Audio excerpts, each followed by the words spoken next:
नमस्कार विद्यार्थी मित्रांनो, कशा आहात तुम्ही सर्वजण? बघा, आता आपण वन बाय वन सगळे व्हिडिओ कंप्लीट करून देत आहे, सिलेबस सुद्धा कंप्लीट करून देत आहे. आता मागच्या व्हिडिओमध्ये आपण करंट बघितलंय, व्होल्टेज बघितलंय आणि रेजिस्टन्स बघितलंय. ह्या तिघांचं नात्य काय हे सुद्धा बघितलंय. आणि जर तुम्ही ते व्हिडिओ बघितले नसेल तर ते अगोदर जाऊन बघा. आणि त्यानंतर आता आपण शिकणार आहोत पॉवर म्हणजे काय. ओहम्स लॉ सुद्धा तुम्हाला मी कंप्लीट करून दिलंय. आता पॉवर म्हणजे काय? आता पॉवर म्हणजे माहिती आहे तुम्हाला, प्रत्येकाचं पॉवर काय काय असतं. पॉवर मध्ये नंबर ऑफ पॉवर आहेत. जसं की नेत्यांचं पॉवर असतं, स्वतःचं पॉवर असतं, कुठल्या तरी वस्तूचा पॉवर असतं. ठीक आहे, म्हणजे प्रत्येकामध्ये पॉवर आहे. मग पॉवर हे एका गोष्टीमध्ये येतो का? नाही. तर त्यामध्ये 2-3 गोष्टी मिळून, म्हणजे 2-3 जे काही आपले ॲबिलिटी आहेत ते मिळून त्याचं तयार होत असतो पॉवर. तसंच आता आपल्याला शिकायचं आहे, स्वतःमध्ये जशी पॉवर आहे तशी इलेक्ट्रिकल मध्ये सुद्धा पॉवर आहे. आणि ती पॉवर काय आहे ते आज शिकायचंय. आता नेत्याकडे जी काही पॉवर आहे ते स्वतः एकल्याकडून आलेले आहे का? नाही. तर जनतेकडून आलेले आहे, राजकीय पासून आलेले आहे. तशीच पॉवर इलेक्ट्रिकल मध्ये आहे. मग त्या इलेक्ट्रिकल मध्ये काय काय पॉवर आहे ते बघायचे आपल्याला. एकट्यापासून आलेले नाहीये, तर व्होल्टेज आणि करंट यापासून आलेली आहे पॉवर. आणि ती पॉवर म्हणजे काय, त्याचा युनिट काय आणि त्याचा फॉर्म्युला काय, कशा प्रकारे आलं, काय काय काढले गेलं, किती टाईपचे फॉर्म्युला येतं, हे सगळं आज मी शिकवणार आहे. जर चॅनलवरती तुम्ही नवीन असाल तर सबस्क्राईब करून घ्या, जेणेकरून नवीन नवीन व्हिडिओ तुमच्यापर्यंत पोहोचेल. बघा, आता आपल्याला वन बाय वन पॉवर शिकायचं आहे. बघा काय म्हणतंय बघा या ठिकाणी. डेफिनेशन काय आहे पॉवरची? पॉवर म्हणजेच काय? शक्ती. मराठीमध्ये काय म्हटलं जात असतं त्याला? शक्ती. ज्यांच्यामध्ये शक्ती आहे तेच खरं, त्याचीच खरी युक्ती म्हणल्यासारखं काम आहे. जर शक्ती जर नसेल तर काही आहे का? नाही. सगळ्यांकडे पॉवर आहे. जर सरकार जर स्थापन करायचं असेल तर त्याच्याकडे पॉवर पाहिजे. तसंच इलेक्ट्रिकलचं पॉवर काय आहे ते बघायचे आपल्याला. द इलेक्ट्रिकल पॉवर पी म्हणजे याला दाखवलं जात असतं कशाने? पी या लेटरने दाखवलं जात असतं, कॅपिटल पी या लेटरने. Is a product of instantaneous voltage and instantaneous current. बघा, त्या ठिकाणचा ते करंट आणि तिथल्याच ठिकाणचा व्होल्टेज, ह्या दोघांचा जर तुम्ही प्रोडक्ट केलात तर त्या ठिकाणी बनत असतो पॉवर. म्हणजे त्या ठिकाणचं करंट आणि त्या ठिकाणचं व्होल्टेज या दोघांचं जर मल्टिप्लाय केलं तर त्याला म्हणायचं पॉवर. आणि पॉवर बनत असतो. बघा, आपल्याला जर फॉर्म्युला मध्ये म्हणायचं झालं किंवा लिहायचं झालं तर आपल्याला असं लिहिल P equal to V into I. आता व्ही म्हणजेच काय? व्होल्टेज. आणि आय म्हणजेच काय आहे? करंट. मग या दोघांचं जेव्हा तुम्ही प्रोडक्ट घेता, मल्टिप्लिकेशन करता, त्यावेळेस काय येत असतो? पॉवर. आणि it is measured in watt. हे काय आहे? वॉट. ठीक आहे. बघा, पॉवर हे मेजर केलं जात असतं वॅट या युनिट मध्ये. आणि पॉवरचं युनिट काय आहे? वॅट आहे. आणि दुसरा जर युनिट जर म्हटलं तर जूल पर सेकंड. दुसरं काय आहे? जूल पर सेकंड. असे 2 युनिट आहेत पॉवरचे. मग हे झालं पॉवर. पी म्हणजेच काय? याच्यावरती एक मस्त मी तुम्हाला एक ट्रिक सुद्धा सांगणार आहे, म्हणजे कसं लक्षामध्ये ठेवायचं. ओहम लॉ नुसार व्होल्टेज, करंट आणि रेजिस्टन्स कसं काढायचं ते शिकवलंय. तिथे एक ट्रिक सांगितलंय. तशीच पॉवर मध्ये सुद्धा एक ट्रिक सांगणार आहे. मग ती ट्रिक कशी आहे ते बघूया. म्हणजे दोन्ही सोबत सोबत सांगणार आहे. आणि त्यानुसार किती फॉर्म्युला आले ते सुद्धा मी सांगणार आहे. ओके, हे झालं काय? P equal to V into I. Okay. आता व्ही म्हणजेच काय? व्होल्टेज. आय म्हणजे करंट. म्हणजे इन्स्टंटेनियस व्होल्टेज, त्या ठिकाणचा व्होल्टेज आणि त्या ठिकाणचं करंट, या दोघांचा जर प्रोडक्ट घेतला तर तुम्हाला काय भेटत असतो? पॉवर. आणि it is measured in watt and it's unit is watt. बघा कशामध्ये आहे? वॅट मध्ये आहे. यानंतर तुम्हाला एनर्जी वगैरे मी सगळं व्यवस्थित सांगणार आहे. बघा, आता बघा, आपण ओहम्स लॉ शिकलोय. ओहम्स लॉ मध्ये मी तुम्हाला सांगितलं होतं वीरची स्पेलिंग येते का? बरोबर, वीरची स्पेलिंग. मग काय येते बघा? V equal to I into R. बरोबर, म्हणजे वीरची स्पेलिंग काय? V I R. ओके. यावरून काय आलं? इज इक्वल टू टाका, म्हणजे V equal to I into R आला. मग तसंच जर हे कोणी सांगितलं रे? ओहम्सने सांगितलंय. हे कोण सांगितलंय? ओहम्सने सांगितलंय. जर ओहम्स लॉ हा व्ही असतो तर आपण काय त्याच्या बापाला कमी नाही. आणि आपण कोण आहोत? व्हीआयपी आहोत. मग ते व्हीआयपी म्हणजेच काय? बघा, V equal to I into R म्हणजेच काय? वीर झाला. ओहम वॉज अ वीर person but we are VIP person. म्हणजेच काय? V I P. बघा, म्हणजे कसं? व्ही आय पी आहे. मग याच्यामध्ये काय करायचं? इक्वल टू इथं टाकायचं. सर, आता मला डाऊट होतोय की हे इज इक्वल टू आहे ते इथं टाकायचं की इथं टाकायचं हे समजत नाही. आणि इथं टाकायचं इथं. मग याच्यावरून एक मी तुम्हाला ट्रिक सांगणार आहे. आपण काय आहे तर व्हीआयपी पर्सन आहेत, म्हणजे ते काय त्या ओमच्या बापाला काय आपण कमी आहेत का? नाही. म्हणजे बघा अगोदर वीर आला आणि त्यानंतर आपण आलो. कोण?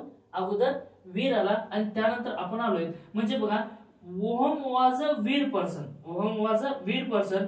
वीरची स्पेलिंग काय आलं? V = I × R. मग आता हे बट इथं करू आपण but we are VIP person. म्हणजेच काय? VIP म्हणजे ओहम अगोदर होता म्हणून एक लेटरच्या नंतर इक्वल टू द्यायचं आणि त्यानंतर किती काळाने एक दोन शतकाने आपण आलेलो होतं म्हणून म्हणायचं 2 च्या नंतर काय द्यायचं? Equal to. म्हणजे एक सोडा दुसरा सोडा मग इथं काय द्यायचं? Equal to. अगोदर ओहम होता म्हणून एक लेटर सोडून इक्वल टू द्या आणि त्यानंतर आपण आलो म्हणून काय? व्हीआयपी च्या नंतर 2 द्या म्हणजे इक्वल टू आला. म्हणजे आपण कोण आहोत? व्हीआयपी. हे झालं. सर आता डाऊट क्लिअर झाला. आमचा व्हीआयपी बी संपला आणि आमचा ओमी लॉ पासून काय? वीर पण संपला. म्हणजे आम्हाला लक्षात येतोय. मग बघा यावरून पॉवरचे फॉर्म्युले किती येतात बघा आता. एक तर हा झाला पॉवरचा फॉर्म्युला आणि दुसरा जर फॉर्म्युला जर म्हटलं P = ज्या ठिकाणी V आहे त्या ठिकाणी हे ठेवा. बरोबर? V चा जो काही फॉर्म्युला आहे तो V च्या ठिकाणी ठेवा. म्हणजे काय बघा इथे V × I आहे. आता V च्या ठिकाणी हे ठेवा म्हणजे काय बघा I × R. V च्या ठिकाणी आलेला आहे × I. ओके. मग आता ह्याला काय करायला तुम्ही? I ने मल्टिप्लाय करा. ब्रॅकेटचं मल्टिप्लिकेशन येतो ना तुम्हाला? यायलाच पाहिजे. मग बघा आता I ने याला गुणाकार करा म्हणजे काय येईल बघा. I आणि I दोन्ही सारखे आहेत. मग सारखे असेल तर काय झालं? त्यांचा मल्टिप्लिकेशन होत असतो त्याचा काय झाला? स्क्वेअर झाला.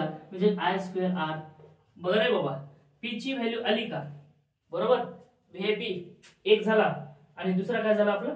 P = I²R. हे दुसरा फॉर्म्युला झाला. हा काय झाला? दुसरा फॉर्म्युला. आता हा पहिला झाला, हा दुसरा झाला. आता तिसरं काय काढता येईल बघा. P = आपल्याकडे हा फॉर्म्युला आहे हा V × I. जसं तुम्ही V ची व्हॅल्यू ठेवला होता तसं आता I ची व्हॅल्यू ठेवा. ओके. आता I ची व्हॅल्यू बघा बरं काय? यावरून आपल्याला I ची व्हॅल्यू काढता येत असते. मग कसं? I = ह्या R ला इकडे घेऊन गेलं तर काय झालं? ते डिवाइड मध्ये आला म्हणजे काय? V/R. काय झाला? V/R झाला. मग जिथं जिथं I आहे त्या ठिकाणी काय ठेवायचंय तुम्हाला? V/R ठेवायचं आहे. मग बघा आता V × I ची व्हॅल्यू म्हणजे काय? इथं आहे I ची व्हॅल्यू म्हणजे काय? V/R आहे. मग बघा आता याला मल्टिप्लिकेशन करता येत असतो आपल्याला. आता याच्या खाली काही नाहीये म्हणजे काय? 1 असतो. मग आता इथे गुणाकार आहे. वरच्या गुणाकार आणि खालच्या गुणाकार करा. मग वरच्या गुणाकार जर केलो तर काय येईल बघा बरं? V² येईल का नाही? V × V² / R. बरोबर. मग बघा P = काय आलं रे? V²R आला का नाही? आला का नाही? V²R आलेला आहे. म्हणजे पॉवरचा फॉर्म्युला आला का नाही? V²R. मग अशा प्रकारे तुम्हाला व्हॅल्यू भेटून जात असते.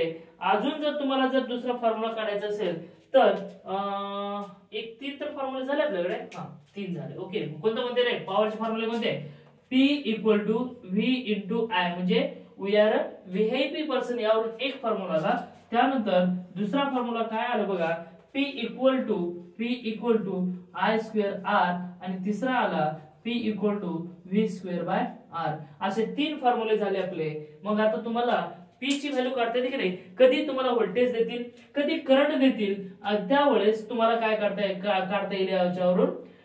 पॉवरची व्हॅल्यू काढता येईल. मग सर यावरून आपल्याला I ची व्हॅल्यू काढता येते का? हो, आरामात काढता येते. I ला इथंच ठेवा.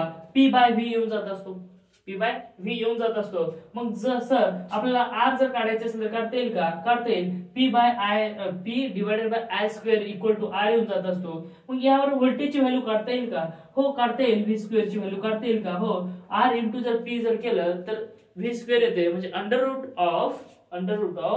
P × R जर केलं तर पॉवरची व्हॅल्यू येऊन जाते. बघा ओहम वॉज अ वीर पर्सन. वीर वरून आपण काय केलं? ओहम लॉ सॅटिस्फाय करून दिला आणि त्यानंतर पॉवरचा फॉर्म्युला काय? We are VIP person. आपण काय कोणाच्या बापाला कमी नाहीत. आपण पण व्हीआयपी पर्सन आहेत.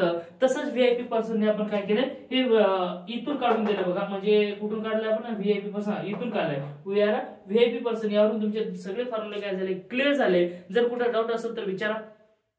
ठीक आहे. अशा प्रकारे झालं. अरे ऐका ना, जर आपल्याकडे पॉवर जर असेल तर प्रत्येक दुनिया आपल्या समोर झुकत असते आणि जर आपल्याकडे पॉवर जर नसेल तर दुनिया झुकत नाही. तशी इलेक्ट्रिकल कडे जर पॉवर असेल तर सगळं लाईट लागते दुनियामध्ये, आणि इलेक्ट्रिकल मध्ये जर पॉवर नसेल तर लाईट लागत नाही आणि तिथून काय जो सप्लाय आहे ते जात नाही. यासाठी सगळ्याकडे पॉवर असणं महत्वाचं आहे. जर नेत्याकडे पॉवर असेल तरी आपल्याकडे पॉवर असला पाहिजे, आणि आपल्याकडे आहे, सगळ्याकडे पॉवर आहे, तसंच इलेक्ट्रिकल कडे पॉवर आहे, म्हणून सगळीकडे लाईट लागत असते. आणि त्या लाईट लागत नाही त्यासाठी power is the more important. सगळ्यामध्ये पॉवर असेल तर ठीक आहे. आपल्यालाही जर व्हीआयपी पर्सन बनायचं असेल, पॉवर जर आणायचं असेल तर सक्सेस व्हावं लागेल, आणि सक्सेस होण्यासाठी संयम पाळावा लागेल, त्यासोबत मेहनत करावी लागेल, सातत्य ठेवावं लागेल. ज्यावेळेस तुम्ही मेहनत कराल त्यावेळेस तुमचा पॉवर, ज्यावेळेस तुम्ही मेहनत कराल त्यावेळेस जे यश आहे ते आपोआप आपल्या सोबत येणार आहे. त्यासाठी तुम्हाला मेहनत करावी लागणार आहे. कोणाचं ऐकायचं नाही. 4 लोक काय म्हणतील याचं भान ठेवायचं नाही. म्हणजे 4 लोक काय म्हणतील याचा जर विचार आपण केलं